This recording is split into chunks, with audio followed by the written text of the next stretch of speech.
very difficult to actually get around. There's only certain roads that we can take because of sniper positions, and in some parts drivers really have to gun it to get across to avoid being targeted. The streets are mostly deserted. The majority of residents are staying indoors or have already fled. Just the constant sound of gunfire nonstop. They used to bury the dead in the old graveyard over there, but once government forces came in, they stopped being able to do that.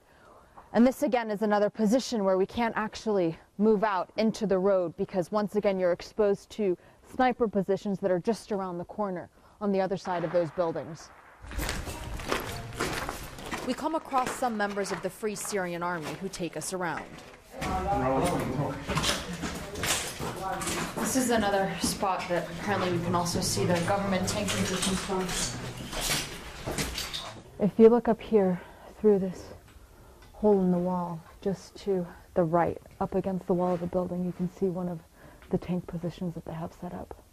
This room that we're taking the video from, just take a look at it. There's a baby's crib right next to the bed, a Winnie the Pooh bag hanging off of the side of it.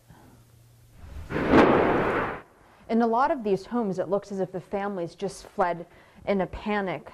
Shoes have been left behind, and obviously there were children who were living here. One can only imagine what took place because this building also was hit in one of the strikes.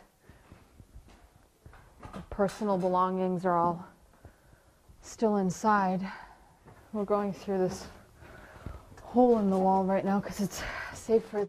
These types of holes were dug into various walls inside the neighborhoods, we're being told, by the Free Syrian Army. And this was how they were getting families out because there was so much firing from the front end. They weren't able to evacuate that way, so they were forced to come out like this to get to relative safety. And when residents are finally able to come back home, this is what they're going to return to. Amerikan CNN, Homs, Syria.